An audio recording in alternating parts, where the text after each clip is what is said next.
Hello my dear friends, అందరూ ఎలా ఉన్నారు? అందరూ బాగున్నారా? అందరూ బాగుండాలి. అందులో నేను నా ఫ్యామిలీ కూడా ఉండాలి. మేమందరం బయలుదేరి ఎక్కడికి వెళ్తున్నామో తెలుసా? మేమందరం బయలుదేరి పేరుపాలెం, నరసాపురం దగ్గర ఉన్న పేరుపాలెం బీచ్కి అయితే వెళ్తున్నాం. నేను వెళ్ళి వచ్చేసేటప్పుడు అంటే వెళ్ళిన తర్వాత నేను అంతగా తిరిగిన ప్లేసులు ఏమి పెద్ద ఏమీ లేవు.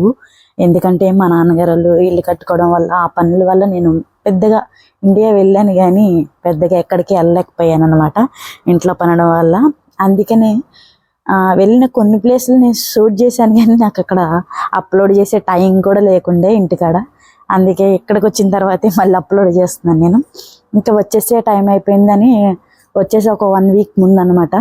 ఇంకా పిల్లలతో వెళ్దామని చెప్పేసి మేము బయలుదేరి వెళ్ళామన్నమాట. ఆ రోజు నేను, మా నాన్న, మా తమ్ముడు వాళ్ళ పిల్లలు, మా పిల్లలు, మా మేనమామ, మా మేనమామ వాళ్ళు, మా చిన్న మేనమామ వాళ్ళ పిల్లలు, అందరం కలిసి మా ఫ్యామిలీ అంతా వెళ్ళామన్నమాట. చాలా ఎగ్జైటింగ్. ఎందుకంటే సముద్రం కాడికి వెళ్ళేది చాలా తక్కువ. మహా అయితే ఇప్పుడు వెళ్ళిన దాంతో 4th టైం ఏమో, అంటే 4వ సారి ఏమో, 4 సార్లు అనమాట వెళ్ళింది. చాలా తక్కువ అన్నమాట. మేము దగ్గరే ఉన్నా కానీ అంతగా నేను వెళ్ళలేకుండే, అంత వెళ్ళలేదు నేను. వెళ్ళిన కాడి నుంచి మా పిల్లలు అమ్మ బీచ్కి వెళ్దాం, అమ్మ బీచ్కి వెళ్దాం అని అంటూనే ఉన్నారు. వాళ్ళకంటే నాకు కూడా చాలా సరదా బీచ్కి వెళ్ళాలంటే. బీచ్కి వెళ్ళి సముద్రం వీటిలో ఆడుకోవాలన్నా వాళ్ళకంటే నేనే ఎక్కువ పిల్లల్లా ఫీల్ అవుతాను. ఎందుకంటే నాకు కూడా అంతే ఎగ్జైట్మెంట్ ఉంటుంది. మనం వెళ్ళిన తర్వాత ఇక్కడ కొన్ని అనుకుని వెళ్తాం ఇండియా, కానీ అక్కడికి వెళ్ళిన తర్వాత పరిస్థితులు మనకు అనుకూలంగా ఉండవని నాకు ఇంటికి వెళ్ళిన తర్వాతే అర్థమైంది. ఇక్కడ ఎన్నో అనుకుని వెళ్ళాను కానీ అన్నీ ఏదో అంటారు కదా సామెత, అనుకున్నది ఒక్కటి అయినది ఒక్కటి, బోల్తా కొట్టిందిలే బుల్బుల్ పిట్ట అన్నట్టు అయింది నా పని. నిజంగా చెప్పాలంటే నేను ఇక్కడ అనుకుని ఎన్నో చేద్దాము, అలా చేద్దాం, యూట్యూబ్లో అవి చేద్దాము, ఇవన్నీ పెట్టాలి, అది పెట్టాలి అని నేను అనుకుని వెళ్ళాను అనమాట. ఇంటికి అనుకున్నవన్నీ ఏ ఒక్కటి కూడా జరగలేదు అనమాట. నేను చాలా చాలా బాధపడ్డాను ఆ విషయంలో. కానీ నా పట్ల ఉన్నది ఇంకో బాధ్యత ఉందన్నమాట. దానివల్ల నాకు అదే ఎక్కువ వీటికన్నా అని చెప్పొచ్చు. దానివల్లే నేను అప్లోడ్ చేయలేదు ఏ వీడియోస్ కూడా. ఇక్కడికి వెళ్ళే ముందు కూడా మా నాన్నకు ఒక గిఫ్ట్ తీసుకెళ్తానని నేను తీసుకెళ్ళాను, అది కూడా అప్లోడ్ చేయలేకపోయాను నేను, నాకున్న కారణాల వల్ల. ఏమనుకున్నారేమో చాలామంది మీ నాన్నగారికి ఏం తీసుకెళ్లారని అడిగారు నన్ను. అది కూడా నేను అప్లోడ్ చేస్తాను, మా నాన్నకి ఏం గిఫ్ట్ తీసుకెళ్ళానది. మా తమ్ముడు అయితే నన్ను చాలా సరదాగా, అంటే నేను అక్కడికి ఎన్ని రోజులైతే కొంచెం లోన్లీగానే వెళ్ళినట్టు ఫీల్ అయ్యాను, కానీ తర్వాత వచ్చే ముందు మాత్రం చాలా మెమొరీస్ తెచ్చుకున్నాను నేను. వాళ్ళతో ఉన్న బాండ్ కానీ వాళ్ళతో ఉన్న హ్యాపీనెస్ కానీ కొన్ని మెమొరీస్ అయితే నేను వాళ్ళతో హ్యాపీనెస్ని పంచుకున్నాను నేను. ఏదేమైనా 3 నెలలు నాకైతే 3 రోజుల్లా గడిచిపోయింది ఇంటి దగ్గర. నాకు అసలు ఉన్నట్టే అనిపించలేదు. అబ్బా ఇంకొన్ని రోజులు ఉంటే బాగుంది అనిపించింది అనమాట. కానీ ఏం చేస్తాం, తప్పదు కదా, రావాలి కదా. ఇంక వీడియోలోకి వెళ్తే అప్పుడే మేమైతే గుడికి వచ్చామన్నమాట. ఆ గుడికి పైకి మెట్లన్నీ ఎక్కి నేను పై వరకు వెళ్ళాను. ఎప్పుడు పై వరకు కూడా నేను ఎప్పుడు వెళ్ళలేదు. ఈ 4 సార్లు ఎప్పుడు పై వరకు నేను వెళ్ళలేదు అనమాట. ఆ రోజు వెళ్ళాను. ఆ పైనుంచి చూస్తే లొకేషన్ అయితే చాలా బాగుంది, నాకు బాగా నచ్చింది కూడా. ఇంటికి ఎన్నిసార్లు వచ్చినా నేను పైకి వెళ్ళలేదా అనిపించింది. కిందే నేను దేవుడికి కిందే మొక్కుని వెళ్ళిపోయేదాన్ని. నేను పైకి అయితే అస్సలు వెళ్ళలేదు. ఇదే ఫస్ట్ టైం అనమాట పైకి వెళ్ళడం. మా పిల్లలు ఆ రోజైతే చాలా హ్యాపీగా ఫీల్ అయ్యారు. మా పిల్లలే కాదు, మా ఫ్యామిలీ అండ్ మేము కూడా అనమాట చాలా హ్యాపీగా ఫీల్ అయ్యాం.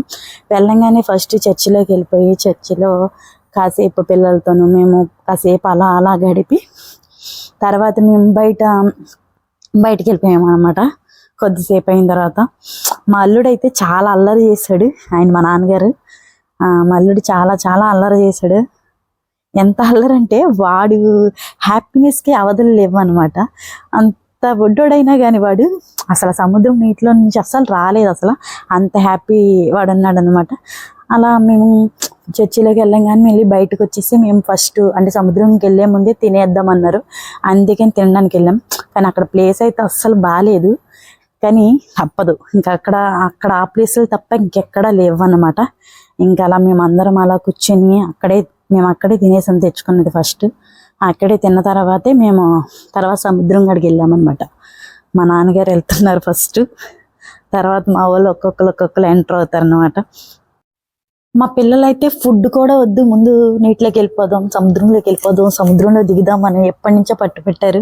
ఇంకా సముద్రంలోకి వెళ్తే సంగతి తెలిసిందే కదా, వెళ్తే రాలేం. అక్కడ చిన్నపిల్లలే కాదు, పెద్దవాళ్ళు కూడా చిన్నపిల్లల్లా అయిపోతారు అనమాట అందులోకి వెళ్తే. అది తెలియని సంగతి ఏం కాదు కదా. మా పిల్లలు అలా అంటే లేదు లేదు తినేసే పోదామని అక్కడే బయటే ఉండి తినేసినాకే బయలుదేరాము అనమాట. ఆ రోజు సండే కాబట్టి చాలామంది జనం ఉన్నారు. అందులోకి సండే వెళ్తే ఎక్కువ మంది ఉంటారు. మామూలుగా నార్మల్ డేస్లో అయితే తక్కువే నాకు తెలిసి, సండే రోజు మొత్తం ఎక్కువ మంది జనం ఉంటారు అనమాట. అంటే కొంచెం జనం చూసైనా కొంచెం అదొక హ్యాపీనెస్ అనమాట. అమ్మో ఇంతమంది ఉన్నారా అది ఇది అని అంట వాళ్ళని చూసి ఇంకా హ్యాపీనెస్ పెరుగుతూ ఉంటుంది అనమాట. అప్పుడప్పుడు ఇలాంటి ప్రదేశాలకు వెళ్ళాలి మనం కూడా, వెళ్తేనే అది కూడా ఒక హ్యాపీనెస్గా ఉంటుంది అనమాట. కాళ్ళు రావట్లేదు అసలు, ఇసుకలో నుంచి నడుస్తుంటే కాళ్ళు రావట్లేదు అసలు. నేనైతే కానీ కష్టంగా నడిచాను. అంత చెప్పులు వేసుకుని నడవాలంటే కూడా చాలా కష్టం. ఇంకా చెప్పాలంటే నాకు ఇష్టమైన చెప్పులు అక్కడే తెగిపోయినాయి కూడా, ఆ బీచ్ కాడే తెగిపోయి నాకు ఇష్టమైన చెప్పులు. వచ్చేటప్పుడు చెప్పులు లేకుండా నేను ఇంటికి వచ్చాను. అంత అలా ఉందన్నమాట అక్కడ. మా పిల్లలు చక్కగా వెళ్ళిపోయారు, మా పిల్లలు ముందే నడిచేసి వెళ్ళిపోయారు అక్కడికి. మేమైతే వెనకాల వచ్చామన్నమాట. నేనే వెనకాల ఉన్నాను షూట్ చేయడానికి, వీడియో షూట్ చేయడానికి వెనక్కి ఆగాను అనమాట నేను. నాకైతే వాటర్ని చూడగానే ఎక్కడలేని కుతూహలం వచ్చేసింది. కాకపోతే నేనైతే ఆ మెమరీస్ నాతో ఉండాలని ఫస్ట్ నేను వెళ్ళలేదు. నేనైతే తర్వాత లాస్ట్లో వెళ్ళాను నేను. మా వాళ్ళందరినీ వీడియోలు తీసుకుంటూ ఆ మెమరీస్ని నా ఫోన్లో బంధించుకోవడానికి నేను ఉండిపోయాను అనమాట. అందరినీ వీడియోలు తీసి అలా అప్పుడు లాస్ట్లో వెళ్ళాను అనమాట నేను. లాస్ట్లో వెళ్ళినందుకు చాలా హ్యాపీగా ఫీల్ అయ్యాను నేనైతే. అసలు మా వాడైతే మా మేనల్లుడైతే చూడండి అసలు ఎంత బాగా ఎంజాయ్ చేస్తున్నాడో దాంట్లో సముద్రంలో. వాడు రా అని తీసుకొస్తున్నా కూడా నేను రానంటున్నాడు. మా మావయ్య రా అని తీసుకొస్తుంటే వాడైతే వెనక్కి వెళ్ళిపోతాడు. వాడు ప్రపంచం వాడిది అన్నట్టు పోతున్నాడు. కాకపోతే సముద్రం కాడికి వెళ్ళే వాళ్ళు చాలా జాగ్రత్తగా ఉండాలి పిల్లలతో. ఎందుకంటే అలలు ఒక్కసారిగా వచ్చినప్పుడు ఈ మధ్యన చాలా చూస్తున్నాం కదా, ఎంతోమంది ప్రాణాలు, పిల్లల కాడి నుంచి పెద్దవాళ్ళ వరకు కూడా ప్రాణాలు పోతున్నాయి అన్నమాట. అందుకని మనం చాలా జాగ్రత్తగా ఉండాలి. అక్కడ పిల్లల్ని మనం అశ్రద్ధగా వదిలేసినా కూడా చాలా డేంజరు. అంటే మన సరదాల్లో పడి పిల్లల్ని వదిలేయకూడదు. అంటే వాళ్ళని జాగ్రత్తగా చూసుకోవాలి. వాళ్ళని మనతో పట్టుకున్నా కూడా ఒక్కొక్కసారి అలా ఏం చేస్తుంటే ఒక్కసారిగా మీదకి వచ్చినప్పుడు ఆ ఉప్పు వాటర్ ముక్కుల్లోకి నోట్లలోకి వెళ్ళిపోయినప్పుడు మనం చేయి జారి విడిచేస్తాం, మనం కూడా పడిపోతాం ఆ ఫోర్స్కి. అప్పుడు చాలా జాగ్రత్తగా ఉండాలి. బాగా లోపలికి కూడా వెళ్ళకూడదు పిల్లలతో ఉన్న వాళ్ళు.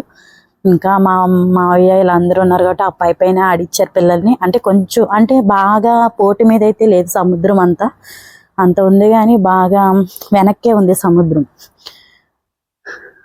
మా వాళ్ళు అయితే మధ్యలోకి కొంచెం దూరం వెళ్ళారు, పెద్దోళ్ళు అయితే కొంచెం లోపలికి వెళ్ళారు. పిల్లలు ఉన్న వాళ్ళు మా వాళ్ళు కొంచెం దగ్గరలోనే ఆడించారనమాట పిల్లల్ని. మా పిల్లలు అయితే కొంచెం మధ్యలో మా నాన్న దగ్గర ఆడుతున్నారు. నా దగ్గర కూడా ఆడలేదు, వాళ్ళు లాస్ట్లో ఆడారు నా దగ్గర. నేనైతే ముందు ఆడలేదన్నమాట వాళ్ళతో, లాస్ట్లోనే నేను వెళ్ళి ఆడింది. మా ఇంట్లో పిల్లలందరూ కూడా చాలా హ్యాపీగా ఫీల్ అయ్యారు. అంతకుమించి నాకేం కావాలి, వాళ్ళ హ్యాపీనెస్సే కదా, వాళ్ళని హ్యాపీగా ఉంటే చాలు మనకి. చాలా బాగా ఆడుకున్నారు అనమాట. వాళ్ళ ప్రపంచమే వేరు. అవన్నా కాసేపు కూడా వెళ్ళిపోదాం టైం అయిపోయిందని అంటే అబ్బా అప్పుడేనా, వద్దు మమ్మీ ఇంకాసేపు ఉందాం అంటున్నారు. మేమైతే 2.5 hours దగ్గర 3 గంటల జర్నీ చేయాలి.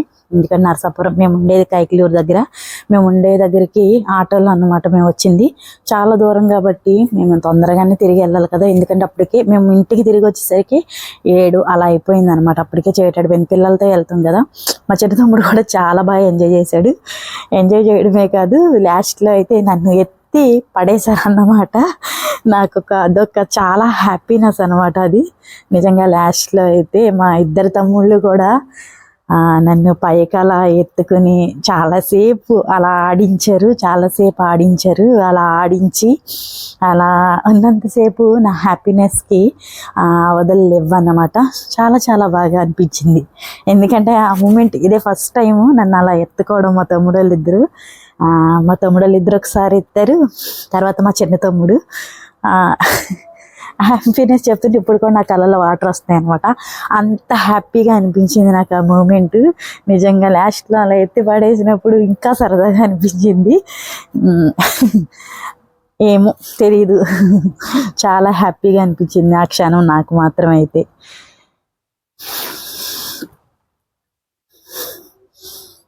మా చిన్నోడైతే ఒక్కడే ఎత్తేసుకున్నాడు నన్ను. నాకు చాలా భయం వేసింది, ఎందుకంటే నేను బరువు ఉంటాను, ఎక్కడ పడిపోతాను. వాడు ఫోన్ ఏమో నా చేతిలో ఉంది, నేను వీడియో తీస్తున్నా, నేను ఫోన్ పడేసేస్తానేమో అని చాలా భయం వేసింది. కానీ ఆడు కాన్ఫిడెన్స్గా నేను పడేని తిప్పుతానన్నాడు, గిర్ర తిప్పేశాడు.